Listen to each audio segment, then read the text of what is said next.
Buenas tardes, bienvenidos al canal de YouTube del Centro Sefará Israel, a una actividad muy especial para nosotros porque se trata de recordar a Luis Vives, a Juan Luis Vives, un español eminente, como dice la colección del propio libro que además nos reúne hoy, que es el libro del profesor José Luis Villacañas, titulado Luis Vives, pero dentro de la colección Españoles Eminentes que patrocinó en su día la Fundación Juan March. Luis Vives representa además, como digo, para nosotros algo muy importante, que es el mundo converso. Nosotros desde el Centro Sefará de Israel siempre hemos puesto en valor la lealtad histórica que supuso el que muchos judíos tomaron una decisión, que es no renunciar a su identidad histórica y abandonar la que había sido la tierra de sus antepasados durante muchos siglos, que era Sefarad. Eso es un ejercicio de coherencia y muchos tomaron esa decisión. Con razón en su momento, yo recuerdo en el Palacio Real el día de noviembre de 2015, Su Majestad el Rey Felipe VI lanzó un mensaje a los sefardíes, muchos de ellos, los descendientes ahí presentes, y decía: ¿cuánto os hemos echado de menos? Que es una manera de decir cómo otra España hubiera sido posible si una rama de la nación española no hubiera sido injustamente arrancada. Con lo cual, profundo homenaje a los que se fueron, insisto, por coherencia hacia sus creencias y hacia su tradición. Pero no debemos olvidar que una parte muy importante de los judíos no se fueron a ningún sitio, simplemente se quedaron. A un precio muy alto, sin ninguna duda. Y ese precio fue renunciar a la tradición de sus padres, que era la religión que habían heredado. Tomaron esa decisión y se quedaron. Y de hecho, no podemos entender nuestra identidad sin tener en cuenta estos conversos o cristianos nuevos. Todavía puede sorprenderse a alguien de que muchos de nuestros referentes de la cultura española del siglo XVI, tanto española que se quedó en España como a la que luego se aportó a Europa, como es el caso de Luis Vives, sea de una manera omnipresente, no total, pero sí mayoritaria, muy importante, de conversos, de cristianos nuevos. Curiosamente, además, los conversos eran el objetivo principal de ese enorme error histórico que fue la Inquisición española, que les perseguía precisamente por ser candidatos a no ser buenos cristianos, o sea, por ser potencialmente malos cristianos. Pero la Inquisición no estaba ahí solo para eso. También perseguía a todo aquel que innovara, hiciera ciencia o libertad de pensamiento. ¿Y quiénes eran los que hacían ciencia, innovaban o tenían libertad de pensamiento en España? En su inmensa mayoría también los cristianos nuevos, lo eran doblemente reprimidos. En el caso de la figura de Luis Vives, a mí me produce una especial ternura por lo que él debió pasar como experiencia personal. O sea, él es de una familia de conversos, claramente comerciantes, seguro que José Luis habla de esto más a fondo, pero simplemente la idea de cómo la Inquisición se ensañó con él, porque su familia además tenía criptojudaísmo evidente, o sea, una tía tenía una sinagoga clandestina, ¿no? Y en el año 1500 esa sinagoga es descubierta por la Inquisición y varios miembros de su familia son ajusticiados, son quemados en la plaza pública cuando él debía tener 6, 7, 8 años nomás, ¿no? Luego, si no testigo directo, debió vivir el sufrimiento de su familia y de hecho pocos años después su padre lo envía a París para no volver nunca. Un español que llegó primero en París, luego en Flandes, luego en Inglaterra, a estar en los entornos de los grandes humanistas, a tener el favor de los grandes príncipes, de Fernando de Austria, de Enrique VIII de Inglaterra, y sin embargo ser consciente del riesgo que suponía poder volver a su país, a lo que era su reino de origen, ¿no? Que de hecho no volvió a hacer. Incluso me consta que tuvo alguna oferta en su momento de la Universidad de Alcalá para regresar a España, pero por los motivos que fuera, probablemente este que estoy diciendo tendría su peso, nunca regresó a España, ¿no? Es más, su padre, que le envía y que se escapa del primer proceso, unos años después es procesado y quemado también en la plaza pública en Valencia, ¿no? Con lo cual me produce, como decía, una enorme ternura ese sufrimiento que él evidentemente conocía, ¿no? Y que su familia tuvo que vivir durante esos años, ¿no? Un ejemplo claro. Al mismo tiempo ya su proyección de universalidad, su proyección hacia Europa, muy entrañable también la relación de amistad que tuvo con otros humanistas, con Erasmo, con Tomás Moro, las veladas en Chelsea, en la casa de Tomás Moro, la relación con Margaret, la hija de Tomás Moro, su amistad con Catalina de Aragón también, fue un defensor de la causa de Catalina. Todo eso le hacen un personaje excepcional y sobre todo en un sentido yo creo que muy que como José Luis lo dirá, pero que queda mucho todavía por explorar de él, pero en el sentido de libertad de pensamiento. A mí hay una frase de él que para mí es un referente de vida, que dice lo siguiente, que en realidad lo que valora es eso, la libertad de pensamiento. Dice Juan Luis Vives: si le aflojas las riendas al ingenio, si no te esfuerzas por indagar o escrutar, se te echará encima el engaño con demasiada facilidad. Pero si especulas y buscas y confieres razones y causas, acontecerá que la verdad se te mostrará casta y desnuda, podada de hojarasca. Es un llamamiento a lo que siglos después diría Kant, el atrévete a pensar, ¿no? Piensa por ti mismo, que no vengan otros a decirte lo que debes pensar, ¿no? La verdad es que es un privilegio que tengamos además hoy con nosotros a Luis Villacañas, que es doctor en filosofía por la Universidad de Valencia, catedrático de filosofía en la Universidad Complutense, y además un historiador de la filosofía y de las ideas políticas, ¿no? Y la verdad también es un privilegio que su libro haya sido probado por Javier Gomá, que es gran amigo y una persona que siempre pone en el valor esta idea de la ejemplaridad. Yo creo que Luis Vives es claramente un ejemplo de un español del que disfrutamos muy poco, porque su vínculo con España, como digo, es de un niño de 15 y 16 años debía tener cuando se va a París y no volvió nunca más. Ojalá que esto sirva primero para que conozcamos mejor esta figura universal, que es una gran aportación de España a la cultura europea, para que pongamos también en valor este papel de los conversos, porque él es claramente un converso, y cómo esta España, que hunde sus raíces en el judaísmo, es absolutamente esencial en nuestra identidad cultural, política e incluso espiritual, porque si tomamos de ese siglo XVI muchos de los santos que son referencia para el catolicismo español, también muchos de ellos son cristianos nuevos, con lo cual esa presencia hay que ponerla en valor, y yo creo que con el profesor Villacañas hoy vamos a tener ocasión de disfrutar de esto. Antes de oír la presentación del profesor Villacañas, tenemos algo relativamente inesperado, pero que es una muy agradable sorpresa, que es un mensaje que nos envía Javier Gomá, director de la Fundación Juan March, que es coeditora, además, del libro Luis Vives, de Luis Villacañas, dentro de la colección de Españoles Eminentes, con lo cual es un placer contar aquí con la presencia de Javier Gomá y oír su testimonio, con el que me une además estrechos lazos de amistad y de conspiración, de amistad conspirativa, diría, desde hace muchos años. Escuchamos las palabras de Javier Gomá y a continuación las del profesor José Luis Villacañas. Muchas gracias. Me invita Miguel de Lucas, y yo lo acepto muy contento, a que diga unas palabras sobre la biografía que el profesor José Luis Villacañas ha publicado en nuestra colección de Españoles Eminentes sobre el humanista Vives. Esta colección que pusimos en marcha hace ya unos años tiene un triple objetivo. Por un lado, reforzar y apoyar el género de la biografía, que es un género que por razones históricas en España se ha cultivado poco.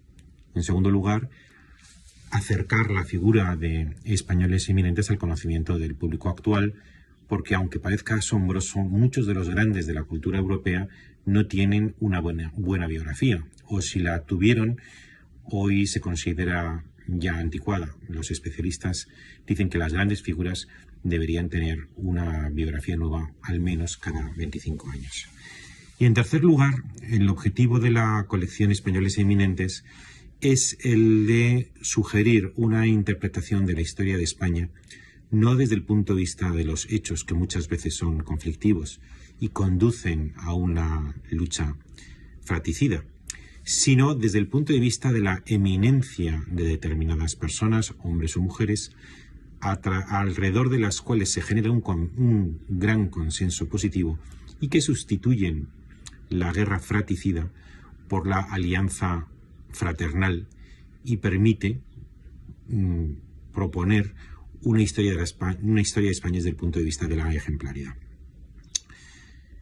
El Vives que propone Villacañas en su biografía es el Vives valenciano, el Vives también profundamente español, de linaje judío, en un tiempo en que las instituciones políticas y eclesiásticas emprendieron una persecución de los judíos. Al padre de Vives lo quemaron vivo, también a su abuelo y algunos de sus tíos, y de hecho familiares cercanos gestionaron la última sinagoga de España. Así que sufrió tormentos como consecuencia de esa persecución. Y sin embargo Vives se mantuvo fiel a la piedad de sus padres, de raigambre judía, pero al mismo tiempo fue un cristiano intachable, espiritual y sincero. A los 15 años, Vives dejó las tierras de España y no volvió nunca más.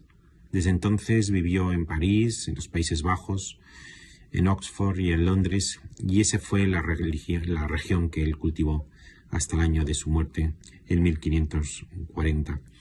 No solamente abandonó España, sino que abandonó el español en sus obras, puesto que prefirió el latín para convertirse en un gran humanista. Fue, es verdad, un humanista verdaderamente extraordinario que conforma esa tríada bien conocida junto con Erasmo o Moro.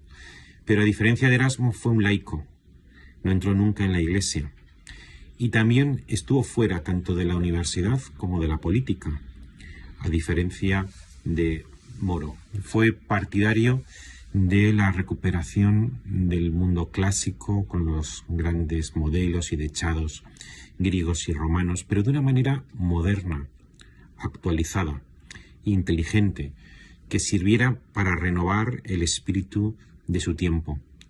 Se colocó en una tierra de nadie, ni secundó la violencia del imperio de Carlos V, ni tampoco la violencia de la revuelta y de la reforma protestante, siendo siempre fiel a su divisa, sin querella, en paz consigo mismo y en paz con los demás.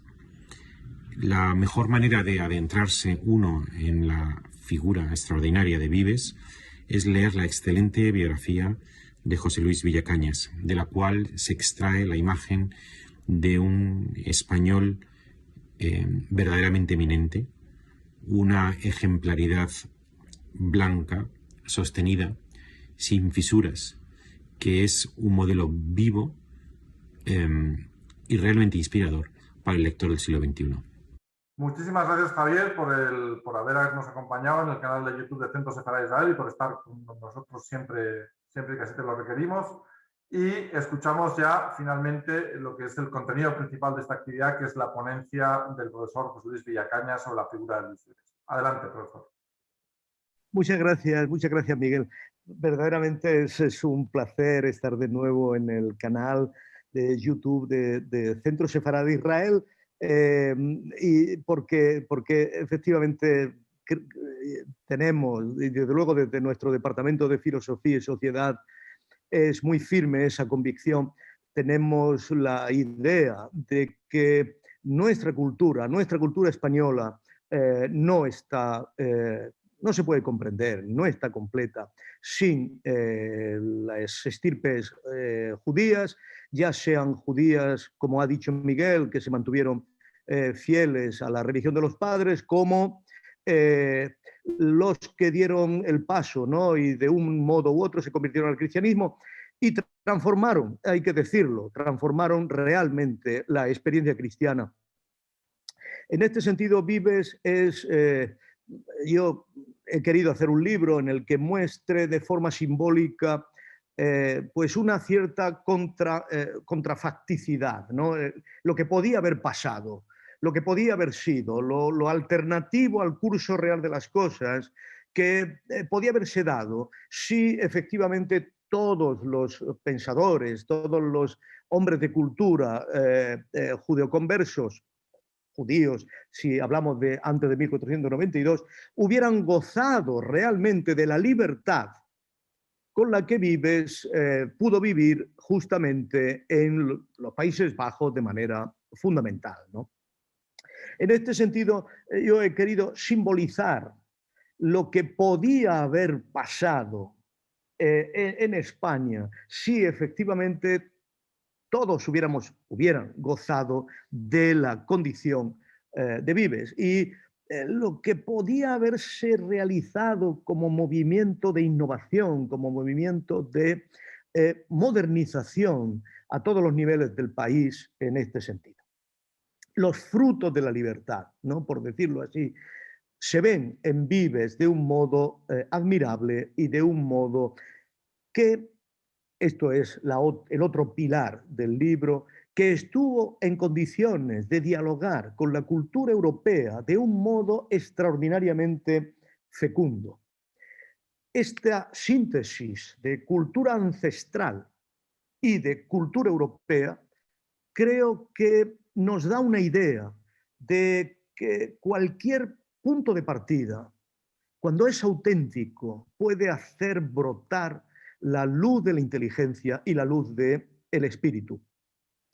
Y es verdad que Vives padeció todos los sufrimientos que podemos imaginar y que ha narrado Miguel de manera precisa, con anterioridad, y que no voy a repetir. Pero lo relevante, lo importante, es que a todos esos sentimientos, a todo ese sufrimiento, él respondió con una consigna que ha pasado a ser la consigna de la racionalización moral, que es sine querella, sin querella, sin agravio, sin resentimiento. Por supuesto, sufriendo, por supuesto, aguantando el dolor, pero sin entender el futuro como resentimiento. Esto es, buscando en cada relación humana el lado constructivo, el lado de libertad profunda de las cosas y, por supuesto, dejando cualquier relación que no sea constructiva, dejándola caer en el olvido. Porque efectivamente el diseño de una relación que pueda implicar resentimiento, que pueda implicar revancha o venganza, es prescindir de lo más preciado que tiene el ser humano, que es la pureza de su propia libertad. Enrolarse en las viejas querellas es atarse a una profunda gama de sentimientos de los que Vives pensaba que efectivamente conducían a la pérdida del alma. En este sentido, su vida es profundamente ejemplar y en esta intervención me gustaría subrayar 5, 6, 7 caracteres que me parecen especialmente relevantes para comprender cómo su dimensión sefardita, valenciana, y es importante recordar su dimensión valenciana, no era sefardita andaluz, era un sefardita valenciano.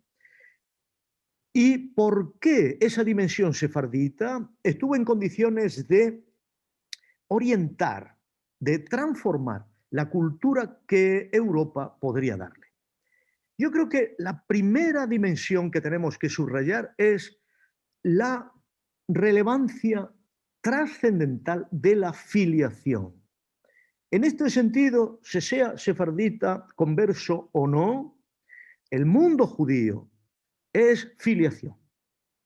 Y por supuesto, en una persona cristiana como Vives, la filiación sigue operando con toda la fuerza de la seguridad vital y anímica de ser querido.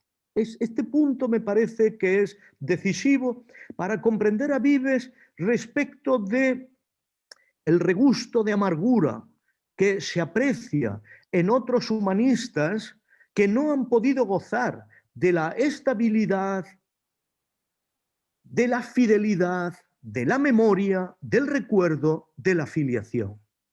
Por ejemplo, Erasmo. Erasmo, no hay en Erasmo una frase cálida acerca de los vínculos poderosos de la vida familiar. Es muy importante darnos cuenta de que el sentido judío de la filiación en Vives funciona como el cincelamiento del alma. Es la forma básica en la que ha sido trabajada la subjetividad. Y podemos decir que todo lo que hace Vives a lo largo de su vida procede de lo que aprende en el entorno familiar. Esto es sorprendente, que Vives vaya a París y que desprecie las enseñanzas que ofrece la Sorbona. ni siquiera se saca un título, ni siquiera pugna por ser profesor, ni siquiera se entrega a esa guerra interna que tienen los estudiantes por quedarse en una cátedra, por hacerse un nombre.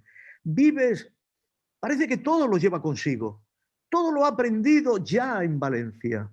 Su latín, su reconocimiento del mundo clásico, su capacidad de haber leído a Cicerón, todo esto Vives ya lo aporta consigo y en París mira con un sentido, por supuesto que ufano de lo que es la adolescencia, tenía 16 años, 17, pero con un sentido de la certeza interior de que él lleva algo más importante que declinar malamente latines para establecer las disputas teológicas de la época. Por supuesto que ese mundo de la filiación es a la vez una puerta abierta y una carga. Y por supuesto que marcará todo su carácter.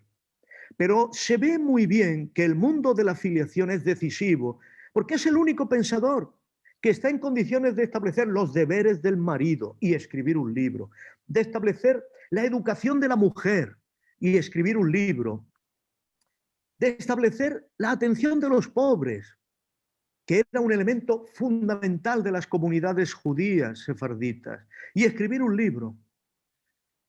Este mundo, por supuesto, que él conoce en Valencia, por lo tanto, se proyecta más allá de lo que es el mundo sefardita para convertirse en una idealidad de lo que debe ser normativamente la vida humana. Y se encontrarán muy pocas alabanzas del papel de la mujer en la vida del ser humano tan relevantes, tan refinadas, como la que escribe Vives en este opúsculo que le ofrece a la educación de María Tudor, de la hija de Enrique VIII y Catalina. El segundo elemento específicamente sefardita, labrado en siglos de ejercicio, de función pública, es su tarea de pacificación. Los sefarditas en España han sido los hombres de la pacificación. Lo fueron entre los musulmanes, lo fueron entre los reyes cristianos, lo fueron entre las guerras entre cristianos y cristianos, lo fueron en todo tipo de embajadas. Toda su tarea social, permitida, posibilitada por un conocimiento de idiomas para los que estaban completamente preparados, desde su bilingüismo, bilingüismo en la medida en que conocen el hebreo por ritualidad y conocen el idioma de la sociedad que le acoge, de la sociedad anfitrión que le acoge. Ese pacifismo, como digo, ha sido proverbial. Y ha sido proverbial en un doble sentido, en el sentido de que han colaborado a la realización de la paz mediante todo tipo de delegaciones y embajadas y han sabido de manera trágica en sus propias vidas que la falta de pacificación les constituye de manera inexorable como víctimas puras. Víctimas en el sentido de que llegan a ser víctimas con independencia de su conducta personal. Llegan a ser víctimas propiciatorias, chivos expiatorios.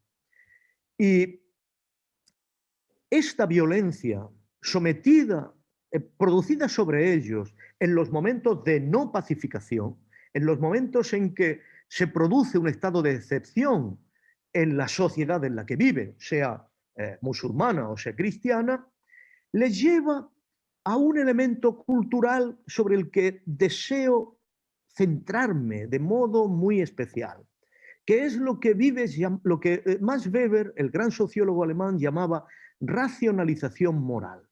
Esto es, los judíos, conversos o no, saben que si no se entregan al proceso de pacificación, van a ser víctimas, ciertamente. Pero si se entregan a un proceso de resentimiento, a un proceso de venganza, a un proceso de perturbación interior, con los sentimientos del odio, con los sentimientos del miedo, del desamparo, de la angustia, inevitablemente no estarán en condiciones de mantenerse firmes, de mantenerse en pie.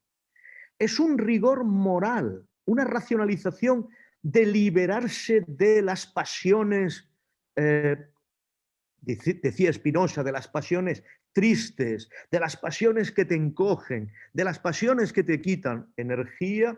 Es liberarse de esas pasiones, condición de posibilidad de supervivencia como pueblo y como colectividad. Y por lo tanto, la racionalización moral aparece como un dispositivo extraordinariamente relevante de fortalecimiento específico como pueblo. El elemento, voy por el cuarto punto, el elemento central de esa racionalización moral es su biblismo. Da igual que sean cristianos nuevos o que sean judíos. Por eso, efectivamente, los cristianos nuevos estuvieron en condiciones de transformar el cristianismo. ¿Por qué? Porque estaban en condiciones de basarse en el biblismo, del que no podían renunciar. Hay que recordar que toda una colectividad, venida a menos en España, venida a más en Portugal, la colectividad de los frailes jerónimos, estaba específicamente especializada en canalizar la voluntad conversa de asentarse en el estudio de la Biblia. Y por eso, desde su formación, los jerónimos, invocando al traductor de la Biblia, sirven al biblismo de los judíos que efectivamente están en condiciones de mantenerse fieles al texto sagrado. Serán conversos los que traduzcan la Biblia del oso al castellano en una operación extraordinariamente de fidelidad semejante a la de Lutero, traduciendo al alemán, solo que la Biblia del oso no podía entrar en España sin correr serios riesgos de muerte.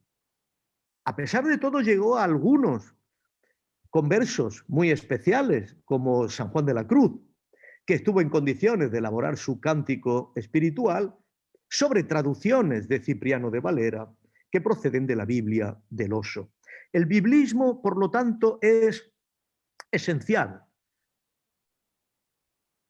pero fundamentalmente volcado al Antiguo Testamento. Erasmo traduce los evangelios, el Nuevo Testamento, pero la gran obra europea de traducción de la Biblia está, por supuesto, sostenida por importantes hebraístas, y los judíos conversos españoles comparten ese espíritu. Pero en el caso de Vives es muy importante, y en otros, no hay que olvidarlo, desde Alfonso de Cartagena, ese biblismo se centra fundamentalmente en los salmos, en una cultura de los salmos, porque es una cultura que permite, facilita, potencia esa racionalización moral de la que hemos hablado anteriormente. Y sobre todo lo que permite es la elaboración de la interioridad, la superación del sufrimiento, la capacidad de generar confianza donde existe amenaza. Esa dimensión de construcción de la interioridad llevará a Vives muy cerca del gran descubridor de la interioridad occidental, de San Agustín de Hipona. Y por eso podemos decir que Vives va justamente elaborando esa racionalización moral, ese comentario de los salmos penitenciales, en la medida en que va descubriendo cómo toda la cultura de la interioridad agustiniana efectivamente es el equivalente a su patria natal. Y esto porque Vives, ya desde Valencia, ha estado en condiciones de elaborar algo muy decisivo, muy importante, que no se ve en Erasmo, por ejemplo, que es la integración de la cultura clásica específicamente romana. Agustín era un romano, específicamente dotada de esa capacidad de destilar todo el legado cultural de la tradición clásica y sobre todo de Cicerón con la tradición judía. Por supuesto que Erasmo es un gran ciceroniano, por supuesto que es un gran conocedor de la tradición helenística, por supuesto que está en condiciones de reivindicar la figura de Epicuro, etcétera, etcétera. Todo eso es conocido. Por supuesto que la filosofía Christi de Erasmo se centra en el Nuevo Testamento. Y por supuesto que para Erasmo la filosofía Christi es muy parecida a la filosofía socrática, a los silenos, ¿no? Cristo es un sileno para Erasmo. Pero lo que establece Vives es una cosa diferente. Es que la cultura judía y la cultura clásica son dos modos de la misma revelación. Son dos modos de la misma razón, del mismo logos, de la misma estructura de la divinidad, que se manifiesta de dos maneras. En una, mediante la razón natural, Agustín de nuevo, la razón natural de los sabios paganos, y en dos, mediante la palabra revelada al pueblo de Israel. Y esto significa claramente que la comunidad religiosa y la comunidad política, la comunidad de salvación y la comunidad urbana, la lengua religiosa de los salmos y la retórica específicamente propia de la vida de la ciudad, el derecho de la ciudad y la solidaridad y la fraternidad de la religión son manifestaciones del mismo espíritu y son elementos convergentes que tienen que organizarse de forma unánime. Pero, y otro punto más a añadir, esta noción de la razón es histórica, porque la relación de Dios con su pueblo es histórica y la relación de la razón con sus propios contenidos también. Y por eso Vives está en condiciones de decir, ni ellos fueron gigantes, ni nosotros somos enanos subidos a sus hombros. Ellos nos transmitieron verdades y errores. Y nosotros tenemos la soberanía racional de la crítica para eliminar esos errores y para avanzar en el estudio y en el conocimiento de la naturaleza. Porque este punto es decisivo, ni la revelación de Dios ha terminado, ni la capacidad productiva de la naturaleza ha concluido. Y serán necesarias nuevas verdades, nuevas investigaciones, nuevos conocimientos y nuevas interpretaciones de la verdad revelada, que tengan naturaleza profética, naturaleza de seguir orientando vivamente el espíritu de los hombres. En este punto de convergencia de las dos culturas, tenemos quizá la especificidad de Vives más importante, porque por una parte está en condiciones de producir los elementos más espirituales, pero por otra parte está en condiciones de decir que todos los elementos espirituales tienen traducciones materiales, tienen traducciones en la propia creación. Es, en este sentido, no el primero, pero sí uno de los más importantes sefarditas que, como Alonso de Cartagena antes y como Baruch Spinoza después, estarán en condiciones de decir que Deus sive natura. La naturaleza es Dios, Dios es naturaleza, en la medida en que, por una parte, tiene elementos creacionales y por otra parte tiene elementos específicamente espirituales. Conocer a la naturaleza es orar a Dios. En cierto modo, la naturaleza tiene su necesidad porque Dios es providente.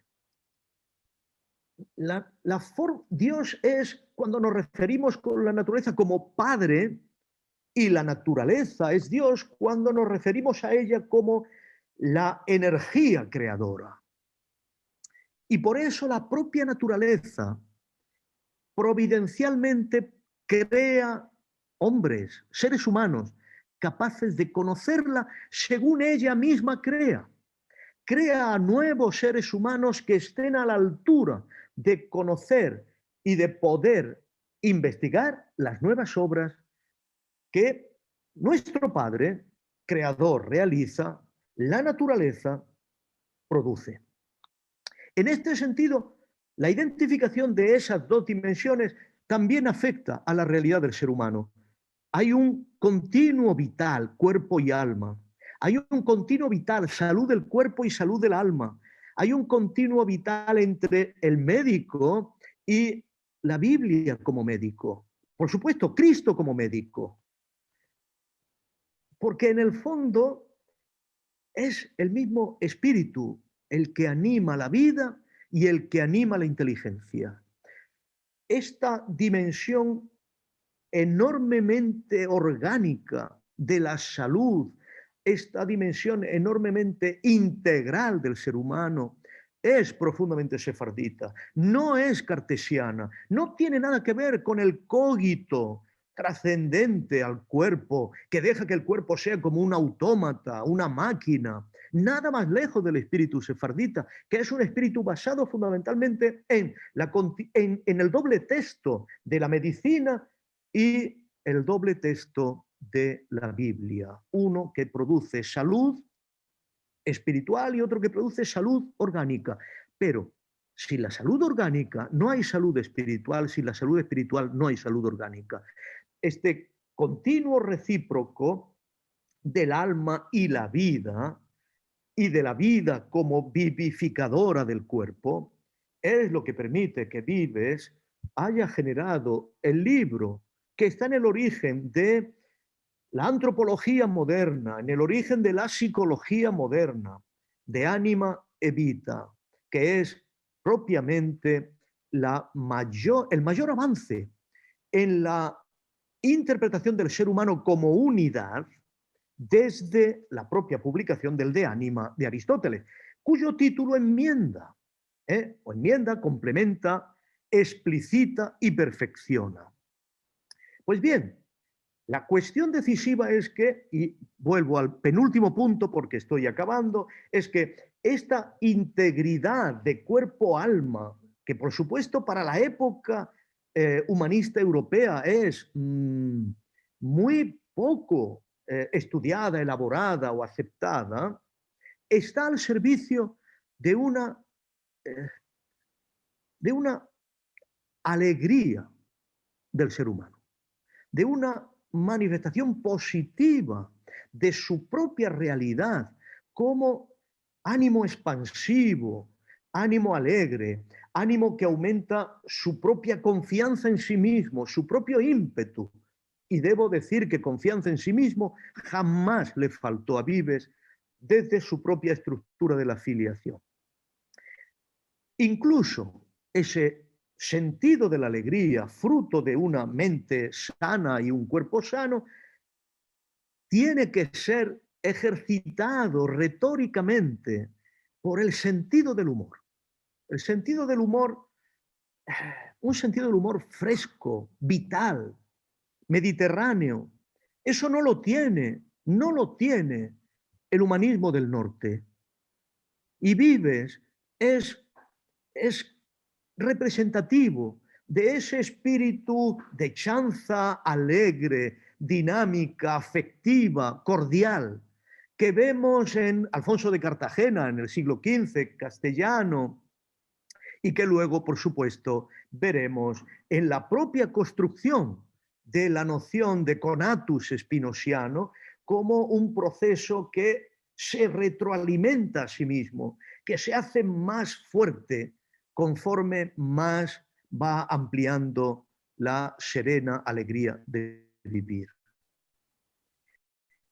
Y esto, porque la misión, y este es el último punto, específicamente sefardita, específicamente judío, es porque el ser humano tiene como misión en la tierra cuidar del mundo, no destruir el mundo, perfeccionarlo, mejorarlo, atenderlo. En este sentido, Vives es uno de los comentaristas de una fábula que le gustaba mucho, que es la fábula del burro que se bebió la luna. Es el campesino que llega a la ciudad, llega al pueblo, llega a la villa, le da de beber al burro, la luna ya de noche se proyecta sobre las aguas, el burro rompe el espejo de las aguas y parece que se bebe la luna. Y el campesino que ha interiorizado esta misión de cuidar el mundo, mata al burro. Y mata al burro sencillamente porque el mundo continuará el mismo sin un burro, pero no podrá continuar el mismo sin la luna. Lo específico de Vives, lo que hace que esté en la línea de Bacon y en la línea de Spinoza y en la línea de Kant, todos ellos vinculados por arcana muy específicos, es que la misión fundamental del cuidado del mundo implica conocer el mundo. No se puede cuidar del mundo si no se conoce. El principio de realidad, el principio de verdad es intrínseco, consustancial al cuidado del mundo. Y cualquiera que desconozca la noción de verdad, ineludiblemente estará condenado a destruirlo. Esto es un poco, a grandes rasgos, el estilo mental de Vives, la forma en que Vives estableció su propia existencia y creo que merece ser considerada por los contemporáneos. Muchísimas gracias por la atención. Ha sido un placer dirigirme a los escuchantes del Centro Sefarad de Israel, centro al que agradezco de manera enormemente sincera la oportunidad de hablar de este gran español, de este gran valenciano, de este gran europeo que fue Juan Luis Vives. Gracias.